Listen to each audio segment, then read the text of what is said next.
The following program is underwritten by Barlow's Clam Shack, located at 856 Scenic Highway in Bourne. Barlow's Clam Shack, where the seafood is always fresh.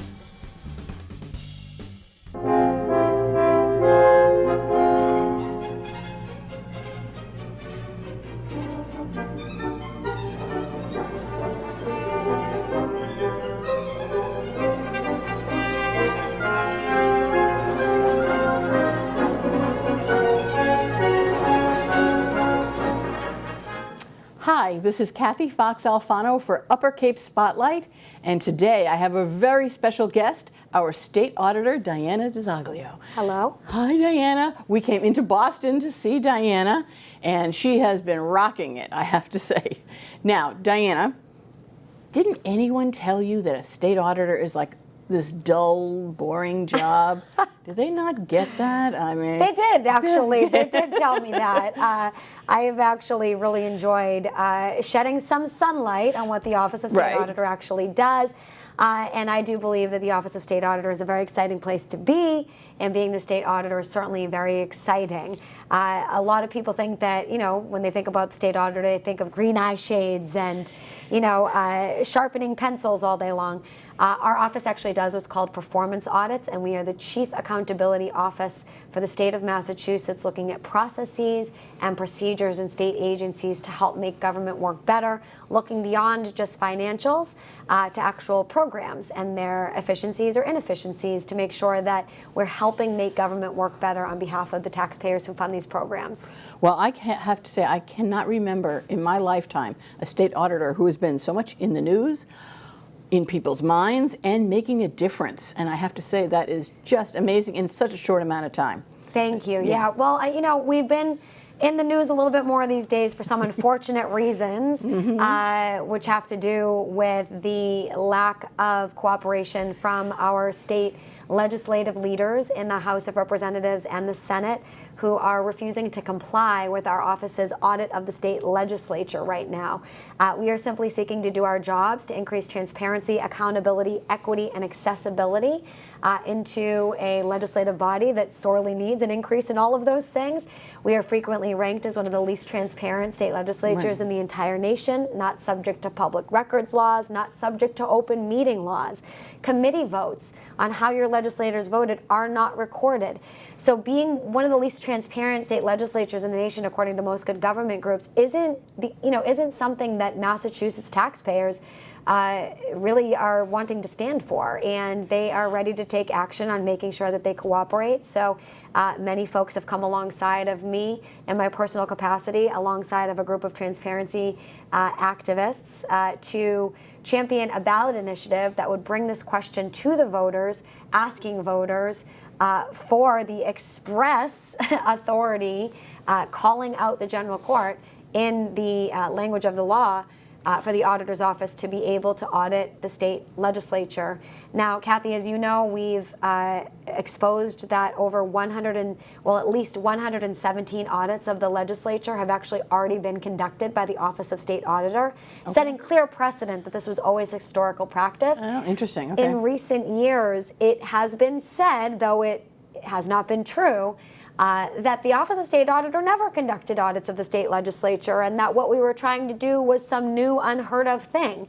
That's actually not correct, and I understand why people would think that was the case, and it was because most of these audits we had to dust off of the old bookshelves and something called books, which I know a lot of people were used to reading things off the internet right now.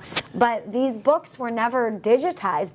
These audits were never digitized from the paper copies that have existed within the walls of the state auditor's office. So it was able to be said that they didn't exist, but they very much do. This is not something new that we are trying to do. We are trying to bring back a process that always existed to promote accountability. And because of legislative leaders' refusal, we are having to take this issue to the ballot box for all of you to vote on.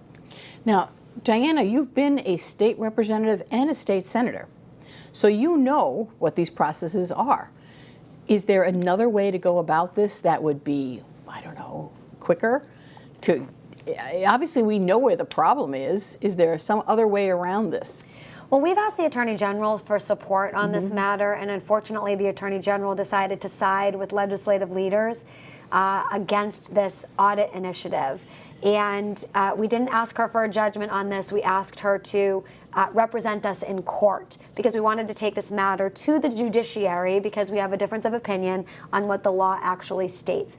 Our office is of the opinion that the law states when it says all departments, that all means all, and that means that the legislature is included when it says our office should audit all departments on a 3-year cycle. They disagree, and they believe that they are above that law and that they set their own rules. We suggested and asked for the opportunity to take this to court to settle this matter, which would be a lot quicker, in our opinion, than having to go through this entire ballot initiative process and spending all of these dollars and folks' time and energy on trying to bring this to the ballot box, because we believe this is already law and that they're simply not complying with what is currently law. Because of the Attorney General's opposition to our attempts to increase transparency and accountability in the legislature through an audit, we have to go to the ballot right now as one of our only options at present, though we do still continue to look for other options as it pertains to getting to this information more quickly, certainly. Do you feel like you have support within the legislature, not necessarily the leadership, but within the legislature? Certainly. Several legislators have come out publicly and said that they support this ballot initiative and said that they support audits of the legislature being done in a more regular fashion or just at all by our office. And we appreciate that support publicly. I will say that it's very challenging from what I'm hearing from legislators, and I know having been a legislator myself, for a lot of these folks to come out publicly and talk about this as they are mostly in fear of retaliation from the legislative leadership team, not just for losing an office or for losing a chairmanship or a title, but they actually fear that their communities that they represent will be punished in the form of earmarks being taken away, funding being taken away for things like senior centers, public safety buildings, different programs that are a resource for communities if they get funding for addiction recovery centers, infrastructure, their schools, so on and so forth. A lot of their funding that they're working on, the power to approve or not approve the funding coming back to local communities for legislators, that's actually all approved or not approved by people who are currently legislative leaders who are opposing this audit. And it's been said to me that people have been told that if they want to come out and actively participate in this, or if they express that they support this, that there will be consequences to their actions. And it might not be right away, but down the line, eventually, there will be payback for participating in this process. So legislators have been put on notice, essentially, and made aware that their participation in this may come with consequences. That, of course, instills fear for retaliation on their communities. But there are a lot of people who are behind the scenes helping. We've had legislators who shall not be named who have come and met with our office and told us about different issues and challenges they have with different things that have been going on in the legislature, and asked our office to review some of the things that they've raised to us, which we are doing. We're just doing so without cooperation from legislative leaders right now. And we're grateful to those legislators who do step up, even though some legislators continue to oppose our efforts and work against it. We do have some who support, and we're grateful for that. Okay, interesting. Now, you have been in office, not quite 2 years? Is that right? A little over a year at this point. Right. Yeah. So tell us what you have accomplished so far. Well, I'm really proud of our office, and I can't really take credit for the tremendous work that has been done without mentioning the incredible work of the Office of State Auditor's team, our auditors, and all staff at all levels who have contributed to making government work better, which is our office's slogan. See, a lot of folks think that the Office of State Auditor, we go in and just point to all of the bad things just for the purpose of pointing to the bad things. Couldn't be further from reality. We actually go in with the goal of helping make government work better, pointing to, yes, of course, if there are different challenges or inefficiencies in a state agency, entity, or department, but doing so for the purposes of making recommendations that will help that entity to get back on track and do better on behalf of the taxpayers that we all are trying to serve.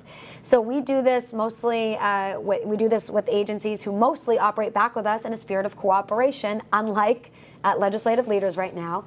And when we get that spirit of cooperation in return, it makes the office's work a lot easier to do when agencies recognize the value that our office is adding by providing auditing services to their agency.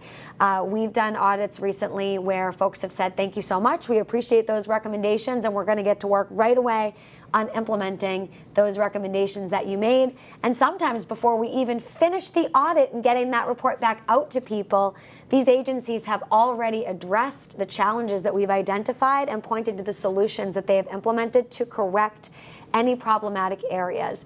That's what it's all about. That's exciting to know that we're helping to make government work better and help folks to increase their efficiency and effectiveness across the board. From time to time, that wonderful spirit of cooperation sometimes doesn't exist fully. And while folks may recognize the authority of the Office of State Auditor to come in and to perform these audits, sometimes there is a less than cooperative spirit in the interactions, and we will have to wait a long time to get documentation that we've requested. We'll have to wait quite a while to get meetings. There will be miscommunication potentially occurring. We will, have to call repeatedly to get interactions, but eventually they do happen.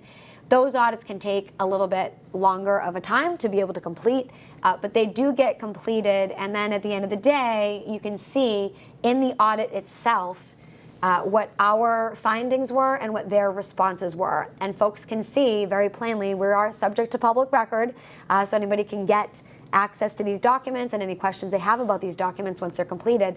But you're able to see where an entity or agency operated more cooperatively and when they didn't operate really cooperatively, and hear their remarks and hear our remarks as well. So just so people know, you are only auditing state agencies, correct? So we audit state entities that are funded with state taxpayer dollars. Okay. One of those entities, and excuse me for 1 second. Go right ahead. Is a little agency that none of you have probably heard of called the MBTA. Yes. So, said with sarcasm, of course. But we're currently auditing the MBTA, for example, receives state tax dollars. We're very concerned about safety challenges. Of course, an audit isn't going to save the entire MBTA. We know that we need a lot of changes, a lot of policy updates, a lot of work from the administration, the legislature, and stakeholders to address all these challenges. Public transportation in Massachusetts has never properly served the residents of the state. But we do have an opportunity to contribute to this conversation by playing the role that we are called to play according to our statute, which is to conduct audits. Right. So we are conducting a performance and safety audit of the MBTA right now, of certain aspects of the MBTA. We're not resourced enough to be able to audit everything at the MBTA at one time, unfortunately. Though I have asked for an increase in funding to be able to promote accountability. We did not receive the increase we requested. But we're doing our part with the resources that we do have. And we are conducting that performance and safety audit and able to look at how tax dollars were utilized in certain areas to work on these particular issues. Now, one thing that I actually saw on the evening news was about the whole migrant situation and people being housed. And they were showing that people were in hotels. And it looks like the state is paying full market rate for the entire hotel, because they've taken all of the rooms. And on top of that, the hotel is providing lunch and dinner at a cost of $16 for lunch and $21 for dinner. And then they showed what these meals were, and it was awful. I mean, the lunch was a bagel and some peanut butter, and the dinner was a bowl of soup that you would not eat. And that is something that I thought, this is something Diana should think about, because somebody is making a lot of money on this, and it isn't the state, and it isn't these poor people. So I think that is something to look at, is you can audit. I mean, what is going on here? Because everyone is complaining this is costing the state so much money, but if so much of it is going to be profit in somebody's pocket. That's not what we're trying to do here. To your point, Kathy, we have heard a lot of concerns about this issue, about the amount of funding, about whether or not it's being spent appropriately or not spent appropriately.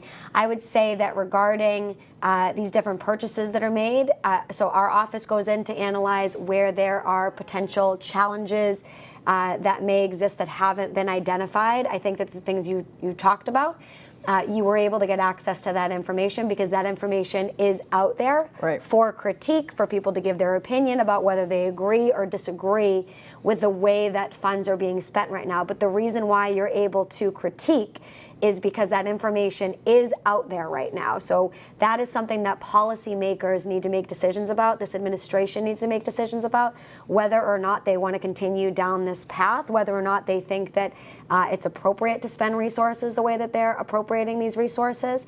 Our office does not have the authority to dictate policy changes or to say, to the governor or to the legislature, what we are going to enforce rules on. We don't have enforcement capabilities in our office. What we can do, however, because we do have a role to play here, certainly, our role in the Office of State Auditor, who doesn't have enforcement capabilities, but who has authority to audit and to review and provide some oversight and accountability measures regarding things like this, is to conduct a review of how these monies are being spent, and if there are areas of non-compliance with the law, we can certainly highlight that to this administration and to the legislature and to the general public at home who has questions.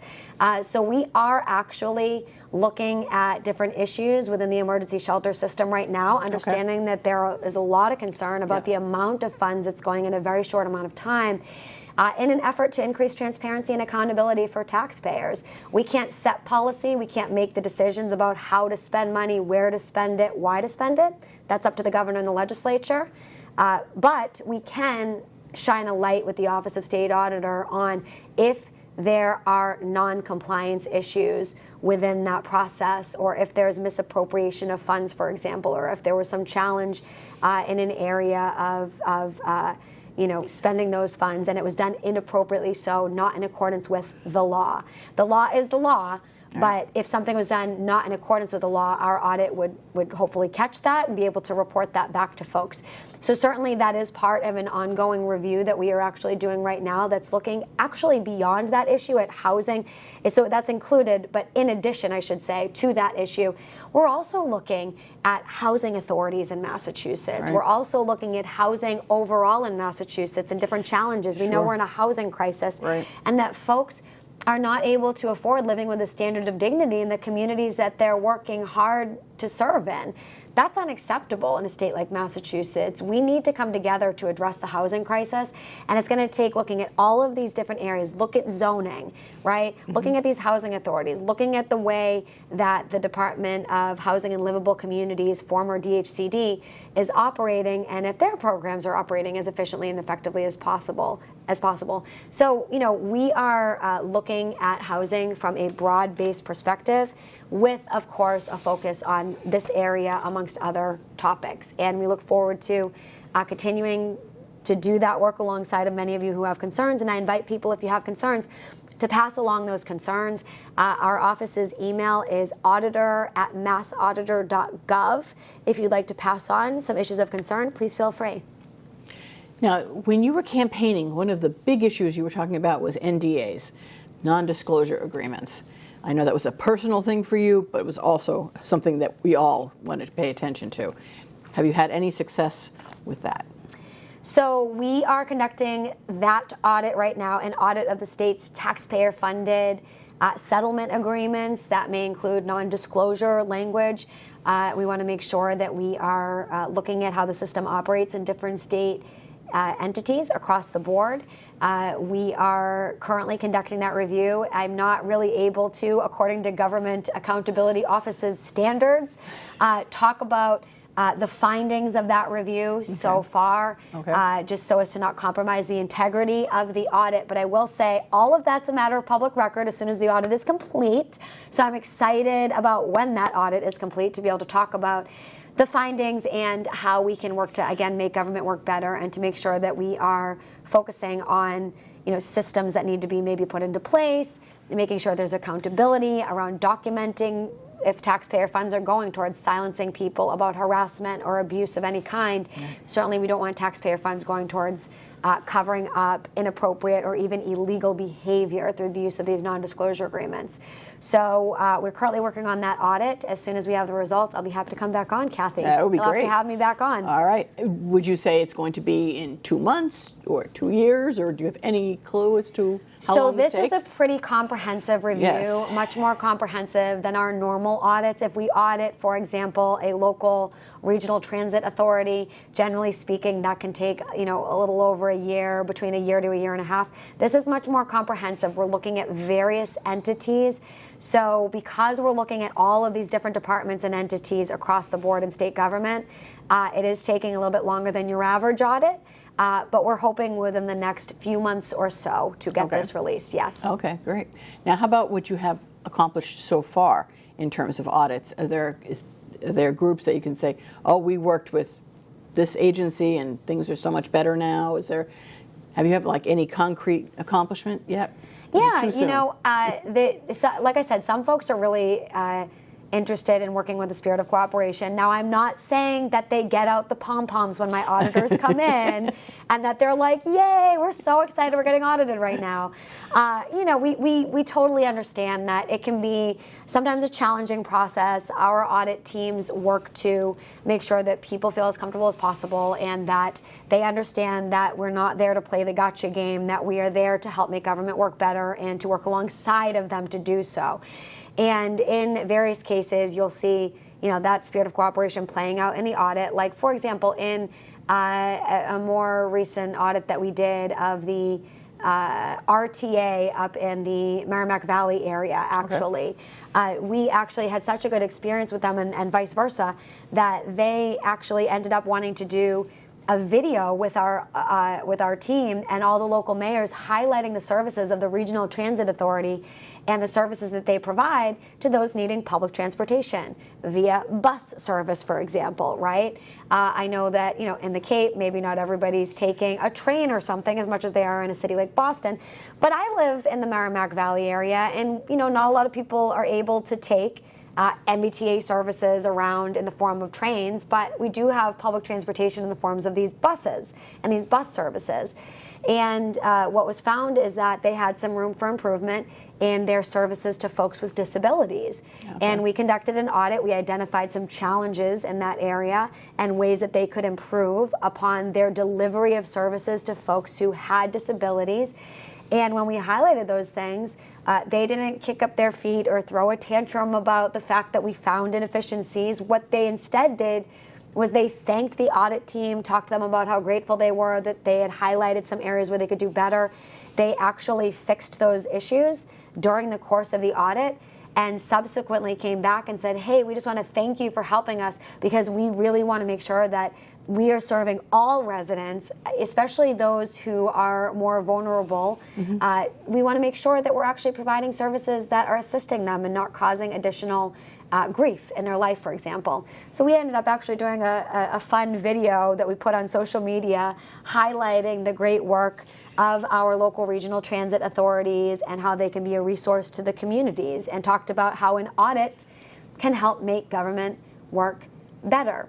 There are some cases, though, Kathy, to your point about, what else are we doing and how are these audits going? We also recently, in recent months, did an audit of the state's mass health system. Okay. And the state's mass health system has some areas where we recommended improvements. We were not met with the same spirit of cooperation, unfortunately, that we were met with in this other entity.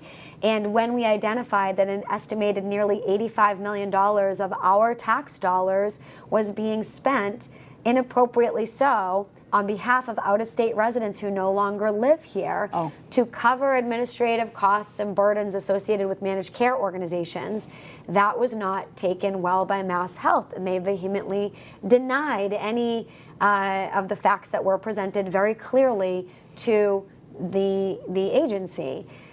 We have since and subsequently been in conversations with Health and Human Services.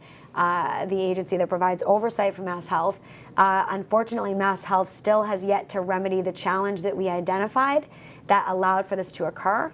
But we did point this out in the hopes of allowing them the opportunity to remedy this challenge and to identify a way to save potentially $85 million in misappropriation of funds. Right. So we had demonstrated to them that these folks were actually living out of state and had actually been receiving health care in out of state. So this wasn't a case where folks were themselves fraudulently collecting services from Mass Health and not letting Mass Health know that they had left the state and moved out of state.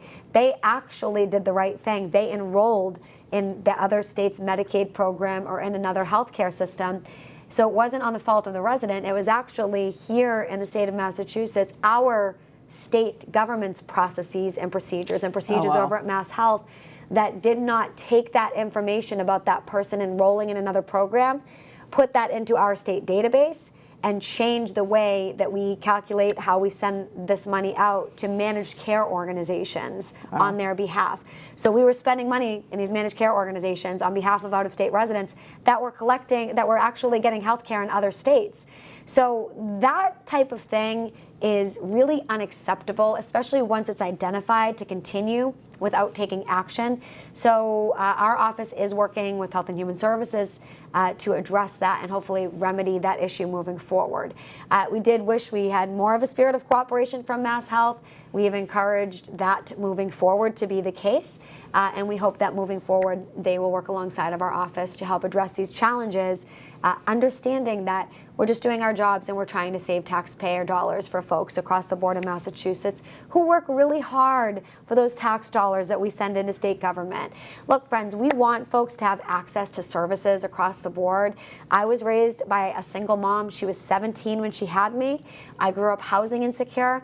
My mother benefited from services like this. But the reality is that folks who really need access to these services are, not getting the services potentially that they could and should be getting because a lot of these funds are being potentially mismanaged and wasted and being abused or fraudulently spent. So if we can curb the fraud and the abuse of taxpayer dollars, that means more money back in your pocket, and it also means more funds go towards services for those who truly need access to those services. And that's what we're working to accomplish in the Office of State Auditor. I have one more question. Sure. On the Cape, one of the big projects is the bridges. Now, I know it's not a Massachusetts project yet, but they say it will eventually. Will you have anything to do with the construction and design of, not design, but the construction of the bridges? No, not at all. That is actually completely out of the purview of the Office of State Auditor. However, if state dollars are spent on a project such as that, and again, there are challenges or issues that are identified in the way that funds are being spent, obviously my office remains at the ready to have those conversations to see if we can assist at that time. Right, because the Mass Office of Transportation is definitely involved. So that's something just to keep on your radar. And I very much appreciate you highlighting that to us for sure. And like I said, we're happy to take a look at the way that financial resources were expended or the processes and procedures if there are challenges that are identified during that process. But I am no longer a policy maker in Massachusetts. I was a state rep and a state senator. I served 6 years in the House of Representatives, 4 years as a state senator before I ran for the Office of State Auditor. And my duties have changed, so I'm no longer legislating. I am helping as the state's Chief Accountability Officer to shine a light in the dark areas of state government through these audits and making sure that folks have access to knowledge about what's happening in government. And we know that knowledge is power. So we are looking to give knowledge about what's happening in state government back to the people so that people can advocate for, whatever it is you want to advocate for and be your own best advocate utilizing the services that our office provides. Regardless of our family background, bank balance, or zip code, people deserve access to what's happening up on Beacon Hill and across the board in state government. And you deserve access to how your tax dollars are being spent. We're working hard to make sure that that vision becomes a reality, to challenge the status quo, to make bold and meaningful change on behalf of taxpayers, and I really appreciate the opportunity to serve in this role. I'm working hard on your behalf. Please contact us if there's anything that you'd like to chat with our office about. Again, the email to our office is auditor@massauditor.gov. Thanks so much for having me on today, Kathy. Thank you so much for taking the time to talk to us about this. It's really fascinating. All the things that you're doing is just fabulous. So this is Kathy Fox Alfano for Upper Cape Spotlight. I should say we are sponsored by Barlow's Clam Shack. You can't get more born than that. And it's almost time for summer, so it'll be great. Thank you so much for watching, and we'll see you soon.